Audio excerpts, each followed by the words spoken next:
जय हिंद दोस्तों, मैं विक्रम आपका भाई आपका दोस्त। आज हम बात करेंगे प्रश्नावली 1.6 की। तो बिना समय गवाए चलिए शुरू करते हैं। देखिए, सबसे पहले कुछ घातांक के नियम है तो उन्हें आपका सीखना बहुत ज़रूरी है। और एक बात ध्यान रखना, अगर आप भविष्य में सरकारी नौकरी की तैयारी करना चाहते हो तो ये आपके लिए संजीवनी बूटी का काम करेगा। अगर ये आपको बहुत अच्छे से आ गया तो ये मान के चलिए कि आपका एक पोर्शन पहले से ही क्लियर हो जाएगा। क्लियर? अब इसको ध्यान से देखिएगा, एक एक पॉइंट आपका कोई छूटना नहीं चाहिए। समझ में नहीं आता है, वीडियो को वापस रिवाइंड करके देखो। जब तक समझ में नहीं आता तब तक रिवाइंड करके देखो, और फिर भी नहीं आता है तो मेरा नंबर जो है आप डायरेक्ट मुझे मैसेज कर सकते हो। अब सबसे पहले हम बात करते हैं। देखिए, वास्तविक संख्याओं के लिए घातांक नियम क्या है। मान लीजिए a का मान 0 से ज्यादा है और ये एक वास्तविक संख्या है। m और n ऐसे पूर्णांक है कि एक के अतिरिक्त इनका कोई उभयनिष्ठ गुणनखंड नहीं है। n का मान 0 से ज्यादा है तब a की घात अगर m बटा n है तो इसे इस तरह से लिखा जा सकता है। a की घात अगर m बटा n है तो इसे इस तरह से लिखा जा सकता है। इसे समझने के लिए यहां पर एक चीज देखिए, इस पूरे को अगर मान लीजिए ऐसा लिखा हुआ है, ठीक है। जैसे इसे मैं उदाहरण से आपको समझाता हूं। देखो, यहां पर मैंने लिखा 8 और यहां लिखा 2, ठीक है। इसको कैसे लिख सकता हूं? इसको मैं ऐसे लिख सकता हूं 8 की घात, इसको 3 कर देते हैं तो थोड़ा सा समझ आ जाएगा, 1/3। इसको ऐसे लिखा जा सकता है। इस 8 को लिखा जा सकता है 2 की घात 3 और ये बाहर है 1/3। तो इसको आप लिख सकते हो 2 की घात 3 गुणा 1/3। 3 से 3 कट जाएगा तो यहां आ जाएगा आपके पास 2। क्या आपको समझ आ रहा है मैंने क्या लिखा? ध्यान से देखो, ये आपको समझ में आया कि किसी भी नंबर को ऐसे लिखा जा सकता है। इसको, ये जो था ना सिर्फ n ऐसा बना हुआ, अंदर कोई भी नंबर हो तो इसे ऐसा लिख सकता है। अंदर वाला नंबर ऐसा का ऐसा रहेगा और इस पूरे को लिखा जा सकता है 1/n। समझ में आया? अगर यहाँ 2 लिखा होता है तो यहाँ लिखा होता है 1/2। अगर यहाँ 3 लिखा है तो यहाँ लिखा है 1/3। यहाँ 4 लिखा है तो यहाँ लिखेगा 1/4। यहाँ 5 लिखा हुआ है तो यहाँ लिखेंगे 1/5। यहाँ 6 लिखा हुआ है तो इसे इस तरह से लिखेंगे 1/6। क्या आपको मेरी बात समझ में आ रही है? बहुत सिंपल कंसेप्ट है। अब यहाँ पर देखिए, इस पूरे को मैं ऐसे लिख सकता हूँ, m को अंदर गुणा करके, ठीक है। और अगर मैं इसे लिखना चाहूं तो मुझे ऐसे भी लिख सकता हूं, a की घात m अलग लिख दिया और उस पूरे की घात 1/n। और 1/n से आपको ये क्या ध्यान होना चाहिए कि 1/n को ऐसे लिखा जा सकता है। ये 1/n जो है अगर घात में तो इसे ऐसे लिखा जा सकता है। क्या आपको ये बात समझ आ रही है? आ रही है तो लाइक जरूर कीजिएगा। अब देखिए, घातांक के नियम क्या क्या है। नियम को अगर आप समझ गए तो समझ लो आप आधी जंग जीत चुके हो। माना a का मान 0 से ज्यादा है, एक वास्तविक संख्या है, p और q परिमेय संख्या है। जब आप स्कूल में पढ़ोगे, जब आप स्कूल में इन चैप्टर्स को पढ़ोगे तो आपको ये चैप्टर्स कोई भी नहीं बताएगा। क्या आप मेरी बात समझ रहे हो? आपको ये चैप्टर्स ऐसे पढ़ाए जाएंगे, समझाए नहीं जाएंगे। तो आपको क्या करना है? आपको समझना है। अगर आप समझ गए तो क्वेश्चन यूं चुटकियों में सॉल्व होंगे, और अगर आपको समझ में नहीं आया तो आप इसमें अटक के ही रह जाओगे। अब यहाँ पर देखिए, p और q क्या है? एक परिमेय संख्या है। अब यहाँ पर देखो, जब आधार समान होते हैं तो घातें जुड़ जाती है। आधार समान है तो घातें जुड़ जाती है। ये देखो, अब कैसे कैसे जुड़ जाती है? अब जैसे 2 की घात 3 है और इसको मैं गुणा कर रहा हूं 2 की घात 4 से, मुझे इसको गुणा करना है तो मैं इसको कैसे लिखूंगा? जब भी गुणा का केस होता है, इनके आधार समान है तो इनकी जो घातें हैं वो जुड़ जाएगी और 2 की घात 2, 3 + 4 जो कि हो जाएगी 2 की घात 7। क्या आपको ये समझ आ रहा है? देखो, अगर 2 की घात मान लीजिए 5 है, 2 की जगह हम ले लेते हैं, अगर मान लीजिए 3 की घात 5 है और यहां पर भी 3 की घात 7 है, और अब आपको लिखना है तो मैं क्या बोलूंगा? इन दोनों के आधार समान है तो इनकी घातें जुड़ जाएगी और ये बन जाएगा 3 की घात 5 + 7। तो 7 और 5 होता है 12। क्या आपको ये समझ आ रहा है?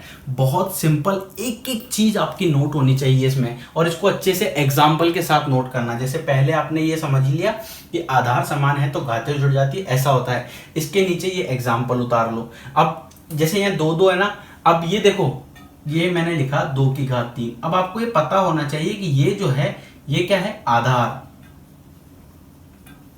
और ये 3 क्या है? ये 3 है घात। तो हम क्या कह रहे हैं कि आधार समान होते हैं तो घातें जुड़ जाती है। समझ में आ रहा है आपको? आधार समान होते हैं तो घातें जुड़ जाती है, तो इनके आधार समान है इसलिए इनकी घातें जुड़ गई। अच्छा, अगर मान लीजिए अलग हुआ तो क्या करेंगे, तो उसके लिए दूसरा नियम है। अगर a की घात ऐसा लिखा हुआ है p और उसकी भी घात आपको लिखा हुआ है q, समझना इस चीज को थोड़ा सा। a की घात अगर p लिखा है और उसकी भी घात लिखा है q, तो इसको हम लिख सकते हैं a की घात pq। कैसे, यहाँ देखो a की घात m था और इसकी घात 1/n था, तो ये वाला केस था तो इसको हमने इस तरह से लिखा, या इस केस को हमने इस तरह से लिखा। आपको समझ आ रहा है। जो दूसरा वाला है ना, इसको ध्यान से देखो। मान लीजिए लिखा मैंने 2 की घात 3 और यहाँ लिख दिया मैंने 4, तो मैं इसको लिख सकता हूँ 2 की घात 3 गुणा 4, 4 तिया 12, गुणा करके लिख सकता हूँ। अगर यहाँ लिखा हुआ है 2 की घात 5 और इसकी घात लिखा हुआ है 6, तो मैं लिख सकता हूँ 2 की घात 30, 6 पंजे 30 होते हैं ना। अगर यहाँ लिखा है 2 की घात, 2 के अलावा भी नंबर हो सकते हैं, 2 तो मैं एग्जाम्पल ले रहा हूँ। अगर आपको ऐसा लग रहा हो कि सर 2 ही लेना है, 6 लिखा हुआ है, 6 की घात 3 है और यहाँ लिखा हुआ है 4, तो आप ये लिख सकते हो 6 की घात 4 तिया 12। समझ में आ रहा है। अब ये इसका आधार बन गया, ये इसकी घात बन गई। तो ये दूसरे वाले का एग्जाम्पल हुआ। समझ आ रहा है आपको, दोनों को गुणा करना है, इन दोनों को गुणा करना है। अगर मान लीजिए ऐसे लिखा हुआ है 8, ये 4 लिखा हुआ है और यहाँ लिखा है 2, ठीक है, यहाँ लिखा हुआ है 3 और यहाँ लिखा है 2, तो मैं इसको क्या लिख सकता हूँ, मैं इसको लिख सकता हूँ 4 की घात 3 गुना 6। पर क्या मैं इसको और भी लिख सकता हूँ? हाँ लिख सकता हूँ। क्यों? क्योंकि इस 4 को लिखा जा सकता है 2 का वर्ग, इस 4 को लिखा जा सकता है 2 का वर्ग, 2 का स्क्वायर, वर्ग नहीं स्क्वायर। और ये जो 6 है, ये 6 ऐसा कैसा आ गया, तो 6 दूना कितना बन गया 12। तो 2 की घात 12 का मान और 4 की घात 6 का मान हमेशा बराबर होगा। इसका मतलब क्या है? इसका मतलब है 4 6 बार, 4 जो है वो 6 बार गुणा हो रहा है, 1 2 3 4 5 और ये 6। और इसका मतलब क्या है कि 2 12 बार गुणा हो रहा है ऐसे। क्या आपको ये समझ आ रहा है? बहुत ही इजी है, बहुत ज्यादा इजी। आपको सिर्फ फोकस रखना है और चीजों को थोड़ा सा समझना है। अगर आपको कुछ डाउट होते हैं, फोटो खींचो, व्हाट्सएप नंबर मेरा आपकी स्क्रीन पर आ रहा होगा 8209448347। व्हाट्सएप पे मैसेज कर दो, सर समझ नहीं आया, आपको व्हाट्सएप पे ही रिप्लाई मिल जाएगा। और कोशिश रही तो मैं आपको कॉल करके पर्सनली आपको बताऊंगा कि वो कैसे करना है। क्लियर? तो थोड़ा सा ध्यान से और फोकस के साथ पढ़िएगा, आपके बहुत काम में आने वाली ये चीजें। अब यहाँ पर अगर आप देखो ना, तो यहाँ पर पहला नियम लग गया। अब पहला नियम आप बोलोगे कैसा लग गया? मैं कह रहा हूँ आधार समान है, घातें जुड़ जाएगी। अच्छा, जरूरी नहीं है कि 2 ही हो, 2 से ज्यादा भी हो सकते हैं। तो यहाँ देखो कितनी बार है, 1 1 1 1, इनकी घात कितनी है? 1। जब कुछ नहीं लिखा होता है उसका मतलब होता है कि उसकी घात 1 है। जब अंदर कुछ नहीं लिखा होता है तो उसका मतलब होता है उसकी घात कितनी है? 1। तो यहाँ पर 4 की घात 1 है, तो ये सब गुणा के अंदर है, इनके आधार समान है। अगर ये ऐसा होता है 4 की घात 1 और यहाँ लिखा होता 4 की घात 2, तो क्या मैं इसको 4 की घात 3 लिख सकता था? नहीं। क्यों नहीं लिख सकता था? क्योंकि इनके बीच में प्लस है। इनके बीच में क्या होना चाहिए? इनके बीच में सिर्फ गुणा होना चाहिए, सिर्फ गुणा, और कुछ नहीं चाहिए। तभी ये सॉल्व हो सकता है, अदरवाइज ये सॉल्व नहीं होगा, ऐसे सॉल्व नहीं होगा। ठीक है, तो यहाँ पर आप देख सकते हो आधार समान है, घातें जुड़ जाएगी, तो आपने लिखा 4 की घात 6। क्या आपको ये समझ आ रहा है? बहुत ईजी सा कंसेप्ट। क्लियर? नोट करो इसको, देखो।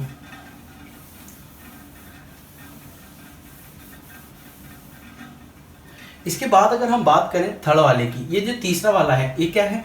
a की घात अगर p है और बटा में a की घात अगर q है, तो मैं इसे लिख सकता हूँ a की घात p माइनस q। अरे भाई, इसका मतलब है कि अगर 2 की घात 3 है और नीचे 2 की घात 4 है, तो मैं इसको लिख सकता हूँ 2 की घात 3 माइनस 4। अब ये कैसे लिख दिया मैंने? ये ऐसे लिखा, ये जो नीचे हर में होता है ना, देखो ऊपर क्या होता है? अंश, जिसको हम क्या बोलते हैं? न्यूमरेटर। और हर में क्या होता है? डिनोमिनेटर। तो हम क्या बोलते हैं? जो डिनोमिनेटर है यानी जो हर है, इसको जब मैं ऊपर लेके जाऊंगा, वापस ध्यान से सुनना, जो हर है इसको जब मैं ऊपर लेके जाऊंगा, ये आपके पास 2 की घात 3 है और ये गुणा के साइन, और अगर इसको मैं ऊपर लेके जाऊंगा तो इसकी घात ये +4 है अभी, ठीक है, और ऊपर जाने के बाद ये 2 की घात -4 बन जाती है। और यहां पर पहला नियम फिर से अप्लाई हो जाता है कि अगर आधार समान है तो घातें जुड़ जाएंगी, तो इसलिए हम इसको लिखते हैं 2 की घात 3 - 4। ऐसा। क्या आपको ये समझ आ रहा है? अगर ये ऐसा लिखा हो, मान लीजिए 1/2 की घात 3 लिखा है, मैं इसको क्या लिख सकता हूं? अरे मेरे भाई, बहुत इजी है, इसको ऊपर ले जा, इसको लिख दे 2 की घात -3। अगर मान लीजिए 1/2 की घात -3 नीचे लिखा है, तो मैं क्या लिख सकता हूं? तो ये और ज्यादा इजी हो गया भाई, माइनस का है तो ऊपर ले जा, प्लस का बन जाएगा, तो ये 2 की घात +3। क्या आपको ये समझ आ रहा है? बहुत इजी कंसेप्ट है, थोड़ी सी प्रैक्टिस, थोड़े से क्वेश्चंस आप करोगे तो आपको क्लियर हो जाएगा। और अगर ये ऐसा लिखा होता है ना 2 की घात 3 और यहाँ लिखा होता है 4 की घात 2, तो मैं इसको क्या लिखता, 2 की घात 3 को तो ऐसा कैसा लिखा, इस 4 की घात 2 को लिख सकता हूँ 2 की घात 2 लिख सकता हूँ, और ये वाला जो 2 है ना इसको मैंने बाहर लिख दिया। आप समझ रहे हो, ये 2 की घात 2 तो क्या है, ये वाला 4, यानी कि आधार को मैंने तोड़ दिया है। और इसको क्या लिखा है, ऊपर वाले 2 को ऐसा कैसा, फिर इसको ऊपर ले गया, इसको मैंने लिखा 2 की घात 3 बटा 2 दूना कितना होता है 4, 2 की घात 4, तो मैंने इसको क्या लिखा 2 की घात 3 गुणा 2 की घात -4, आधार समान है, घातें जुड़ जाएगी, 2 की घात 3 -4 हो जाएगा। समझ आ रहा है। अब इसको समझो थोड़ा सा, एक एक एग्जाम्पल, एक एक क्वेश्चन आपका ऐसा मक्खन की तरह क्लियर होना चाहिए कि अगर आपसे आधी रात को नींद में भी उठा के पूछे कि क्या पढ़ाया सर ने, तो आप बता सकते हो कि हमने ये पढ़ा है, हमने ये सीखा है। और आप मेरी बात ध्यान रखिएगा, आपको बेसिक कोई नहीं पढ़ाता, क्वेश्चन करवा देंगे, एक्सरसाइज के क्वेश्चन करा देंगे, प्रश्नावली सॉल्व करा देंगे, पर ये नहीं बताएगा कि चीजें बनती कैसे हैं। अगर आपको ये समझ आ गया ना तो आप क्वेश्चन खुद बना के करोगे, आपके खुद की मेहनत, और ऐसे मक्खन की तरह क्वेश्चन सॉल्व होंगे आपसे, मतलब आपको ताजुब होगा कि आप इतना फास्ट कैलकुलेट कर सकते हो, इतना फास्ट तरीके से क्वेश्चंस को सॉल्व करोगे। बट वो चीज़ क्या कब होगी, जब आप प्रैक्टिस करोगे, आपकी प्रैक्टिस ही आपको जिताएगी। देखिए जब ओलंपिक में जब कोई धावक भागता है तो आपने एक बात नोट करी, ऐसा नहीं कि रात को उठा 11 बजे सो के और चला गया जाके भाग लिया, ऐसा नहीं होता है। उसके लिए वो 10 साल 5 साल मेहनत करता है, पसीना बहाता है, तब जाके वो इतना फास्ट भाग पाता है। तो आपकी प्रैक्टिस जितनी ज़्यादा अच्छी होगी आप उतना बेटर परफॉर्म करोगे, उतने ही दमदार तरीके से एंट्री लोगे। समझ में आया। इसलिए प्रैक्टिस पे थोड़ा सा फोकस कीजिए। अभी आप प्रैक्टिस करोगे तो आने वाले सालों के अंदर आप बहुत अच्छे बन जाओगे, और अगर आप अभी अपना टाइम खराब करोगे तो आने वाले सालों के अंदर वो वाला टाइम आपको सीखना पड़ेगा। जब आपके एंजॉय करने के दिन होंगे ना तब आपको सीखना पड़ेगा। अभी सीखने के दिन है और आप एंजॉय करोगे। अभी आप जितने लोग इस वीडियो को देख रहे हो, तो मेरा मानना है कि आप लोग आपकी उम्र के बाकी उन बच्चों से जो इस टाइम अपना टाइम खराब कर रहे हैं उनसे लाख गुना बेटर हो, उनसे लाख गुना आगे जा चुके हो। समझ में आ रहा है। ये बात देखिए, ये बहुत काम की बातें हैं जो आपको समझनी पड़ेगी कि अभी का टाइम हमारे लिए बहुत ज़्यादा इम्पोर्टेंट है। इस टाइम को जितना आपने यूज़ लिया, आने वाले टाइम के अंदर बाकी के लोग वो चीज़ सीख रहे होंगे और आप वो चीज़ सीख चुके होंगे। समझ में आया। इसलिए मैं बोलता हूँ हमेशा प्रैक्टिस पर फोकस करो, अपने अभ्यास को महत्वपूर्ण बनाओ। यहाँ पर देखिए अब ये वाला दिया है, ये क्या है, इनके आधार ही अलग है लेकिन इनकी घातें समान है। आधार अलग, आधार क्या है इसके अलग, और घातें क्या है समान। जब आधार अलग होते हैं और घातें समान होती है तो हम क्या करते हैं, आधार अलग और घातें जब भी समान होगी तो हम क्या करते हैं, आधार अलग होते हैं घातें समान होती तो आधार गुणा हो जाते हैं। क्या बोला मैंने, आधार गुणा हो जाते हैं। बोलो एक बार, आधार गुणा हो जाते हैं। तो हम यहाँ क्या कर रहे हैं, आधार गुणा कर रहे हैं। अब कैसे कर रहे हैं, जैसे मान लीजिए 2 की घात 3 है और यहाँ पर 4 की घात 3 है, तो मैं क्या कर रहा हूँ, तो मैं इसको लिख रहा हूँ 2 गुणा 4 इसकी घात 3, यानी कि 8 की घात 3। समझ आया। अगर मान लीजिए ये 5 की घात 3 है और ये 7 की घात 3 है, तो मैं क्या लिखूंगा, 5 सत्ते 35 की घात 3। समझ में आ रहा है। अगर मान लीजिए ऐसा लिखा होता 11 गुणा 12 और यहाँ लिखा है 3 और यहाँ लिखा है 3, तो इनकी घातें समान है तो आधार गुणा हो जाएंगे। घातें समान होती तो आधार गुणा हो जाते हैं। तो 11 × 12 132 की घात 3। अब आपको 11 से गुणा करना आना चाहिए और मेरा मानना है कि 1 सेकंड में आप इसको करोगे। कैसे, देखो जब भी 11 को किसी संख्या से गुणा करते हैं ना तो हम क्या करते हैं, जो संख्या है ना उसको लिख दो, ये लिखा 1 ये लिखा 2 और इन दोनों को जोड़ के बीच में लिख दो। अगर आप ये सीखना चाहते हो कैलकुलेशन फास्ट, तो मेरी बेसिक मैथ्स की सीरीज़ है, प्लेलिस्ट में आप जाओगे ना तो बेसिक मैथ्स सीरीज़ का आपको एक आइकन दिखेगा, आप उस पर क्लिक करना। वो मैंने इतने बेसिक तरीके से बताइए, आपका हर पार्ट बहुत अच्छे से क्लियर हो जाएगा, आपकी कैलकुलेशन बहुत ज़्यादा फास्ट हो जाएगी। इसलिए थोड़ा सा आप इस पर भी कभी काम कीजिएगा। जैसे आपको 5-10 मिनट मिलते हैं तो एक छोटा सा टॉपिक सीख लिया, इन फ्यूचर कभी काम आ जाएगा। समझ आ रहा है। इसी तरह से देख लीजिए, अगर मान लीजिए यहाँ लिखा हुआ है 12 और यहाँ लिखा है 17 और इसकी घात है 2, इसकी घात है 2, तो मैं क्या लिखूंगा, 12 गुणा 17 और इस पूरे की घात 2। आधार समान होते हैं तो घातें जुड़ जाती हैं, घातें समान होती है तो आधार गुणा हो जाते हैं, और बाकी ये वाला भाग तो एक अलग ही था। समझ आ गया। ये बहुत ही बेसिक सा कंसेप्ट है। अब हम बात करते हैं आपकी एक्सरसाइज की। क्लियर? प्रश्नावली 1.6 की देखिए, यहाँ पर पहला क्वेश्चन दिया है आपको 64 की घात 1/2। अब आपको पता होना चाहिए कि 64 किसका वर्ग है, जो 64 किसका स्क्वायर है, तो 8 के स्क्वायर को बोलते हैं हम 64। तो अब इस 64 को लिखा जा सकता है ऐसे 8 का स्क्वायर, और इसकी पूरे की घात कितनी है, 1/2। अब इसको ध्यान से देखो, आपको कुछ याद आएगा, आपने ऐसा कुछ पढ़ा है, a की घात m, और इस पूरे की घात अगर n है तो हम इसको लिख सकते हैं a की घात m गुणा n, लिख सकते हैं ना। तो यहाँ पर देखो ये जो है ना, ये ऐसा ही है, a की घात m और उसकी घात n, तो उसको लिख सकते हैं 8 की घात 2 गुणा 1/2। ये 2 से 2 कट गया, 8 इसका आंसर आ गया। सिंपल सा था। इसी तरह सेकंड देखो 32। अब 32 किसको बोलते हैं, अब आपको ना कुछ चीजें थोड़ी सी दिमाग में रखनी पड़ेगी कि देखो 32 और यहाँ पर 5 है, तो इसका मतलब ये आपके पास ऐसा कोई नंबर है जिसकी घात 5 है। अगर आप करना जानते हो तो ठीक है, कैसे करोगे, यहाँ लिखो 32, तो 2 से किया 2 एकम 2, 2 छिंग 12, 2 से किया 8 बार, 2 से किया 4 बार, 2 से किया 2 बार, 2 से किया 1 बार। समझ में आया? अब 2 कितनी बार आ रहा है, 1 2 3 4 5, तो आप इसको क्या लिखोगे कि 2 की घात 5 का मतलब होता है 32। अच्छा, ये कैसे पता लगा भाई कि 2 की घात, तो 2 गुणा 2 गुणा 2 गुणा 2 गुणा 2, 1 2 3 4 5, आधार समान है, घातें जुड़ जाएगी, 2 की घात 5 हो जाएगा। 2 दूना 4, 4 दूना 8, 8 दूना 16, 16 दूना 32। समझ में आया? इस तरह से आपको ये ध्यान रखना है। अब ये वापस ऐसा बन गया, तो इसको लिख सकते हैं 2 की घात 5 गुणा 1/5। 5 से तो 5 कट जाएगा, बचा कितना, 2। इसी तरह से 9 की घात 3/2 है, तो 9 किसका वर्ग है, किसका स्क्वायर होता है 9, 3 का, तो इसको लिख दो 3 का स्क्वायर और इसकी घात 3/2। इसको हम क्या लिख सकते हैं, 3 की घात 2 गुणा 3/2, 2 से 2 कट जाएगा और ये बच जाएगा 3 की घात 3। 3 की घात 3 का मतलब कितना है कि 3 3 बार गुणा हो रहा है, तो 3 3 3, 3 तिया 9, 9 तिया 27। समझ आया? इजी है ना। यहां पर देखो ये 32 की घात 2/5। अच्छा, ये पहला, दूसरा, इसका तीसरा आपका होमवर्क है, ध्यान रखना। यहां पर दूसरे का पहला है, ये हो गया, दूसरे का दूसरा 32 की घात, तो 32 को अभी हमने देखा 2 की घात 5 लिख सकते हैं, बटा 2/5, तो इसको लिख सकते हैं 2 की घात 5 बटा 2/5। 5 से 5 कट गया, 2 का स्क्वायर बन गया, 2 का वर्ग कितना होता है, 4। हो गया सॉल्व। 125 की घात 1/3। तीसरा क्वेश्चन आपका होमवर्क है। अब 125 का मतलब होता है 5 की घात 3, 5 25 पंजे 125।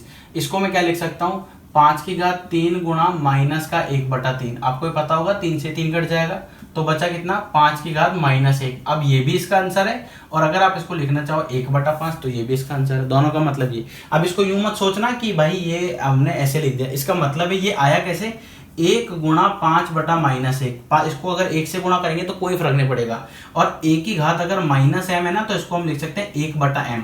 इसलिए 5 की घात -1 को हमने लिखा 1/5। समझ आया? इसी तरह देखो तीसरा क्वेश्चन, तीसरे का फर्स्ट है। अब यहाँ देखो दोनों गुणा के अंदर है और इनका आधार समान है। आधार समान होते हैं तो घातें जुड़ जाती है, तो 2 की घात 2/3 प्लस 1/5। इसका एलसीएम लेके सॉल्व करोगे। एलसीएम लेना नहीं आता है तो मुझे कमेंट सेक्शन में बताओगे कि सर एलसीएम लेना नहीं आता। अगर ज्यादा लोगों के कमेंट आए तो मैं आपको एलसीएम लेना भी सिखा दूंगा, बहुत इजीली और बहुत फास्ट तरीके से। इन दोनों को गुणा किया, ये लिखा, इस 5 को इधर भेज दो, 5 दूना 10 होता है, इस 3 को इधर भेज दो, ये 3 आ जाएगा, तो 10 और 3 13/15, यानी कि ये हुआ 2 की घात 13/15। समझ आ रहा है? 2 की घात 13/15। अब यहां पर देखो ये इस तरह से लिखा हुआ है, तो आप इसको क्या लिख सकते हो, 1/3 की घात 3 और इस पूरे की घात 7। इसकी घात भी अगर आप 7 कर दोगे तो कोई फर्क नहीं पड़ेगा, क्योंकि 1 की घात 7 एक ही होता है। और इसको आप लिख सकते हो 3 की घात 7 दूनी 14 और 7 तिया कितना होता है, 21। इसको आप इस तरह से कर सकते हो। यहां पर देखो नीचे भी 11, इसका आधार 11 है, इसका आधार 11, इसकी घात 1/2, इसकी घात 1/4। तो इसको अपन ऐसे लिख सकते हैं ना, 11 की घात 1/2 गुणा 11 की घात माइनस का 1/4। आधार समान है तो घातें जुड़ जाएगी, तो 11 की घात 1/2 माइनस 1/4। अब इसको हम क्या लिख सकते हैं, 11 की घात एलसीएम लोगे तो कितना आएगा, 4, 2 दूना 4 माइनस 1, तो ये आ जाएगा 1/4, यानी कि 11 की घात 1/4 इसका आंसर हो जाएगा। समझ आया? इसी तरह से इसका चौथा है 7 की घात 1/2 और 8 की घात 1/2। अब यहाँ आधार समान है या घाते, यहाँ घाते समान है, और जब घाते समान होती है तो आधार गुणा हो जाते हैं, तो इसका मतलब कितना हो जाएगा, 7 गुणा 8 की घात 1/2, यानी कि 7 8 कितना होता है, 56। 56 की घात 1/2, ये इसका आंसर हो जाएगा। ये इस तरह से आपकी एक्सरसाइज थी 1.6। उम्मीद करता हूँ आपको पहली प्रश्नावली बहुत अच्छे से क्लियर हो गई होगी। अगर कोई डाउट है, मेरा व्हाट्सअप नंबर जो आपकी स्क्रीन पर चल रहा है, आप उस पर मैसेज कर सकते हो। आपके कोई भी डाउट हो और कैसे भी डाउट हो, आप मुझसे पूछ सकते हो व्हाट्सएप के थ्रू, कमेंट सेक्शन के थ्रू। उम्मीद करता हूँ ये एक्सरसाइज आपको पसंद आई होगी। इस वीडियो में फिलहाल इतना ही। नेक्स्ट वीडियो में नेक्स्ट चैप्टर की बात करेंगे जो कि है आपका बहुपद। इजाज़त दीजिए, अगली वीडियो में फिर मुलाकात होगी एक नए और एक धमाकेदार टॉपिक के साथ। वीडियो को like, subscribe, share and comment करना ना भूलें। जय हिंद।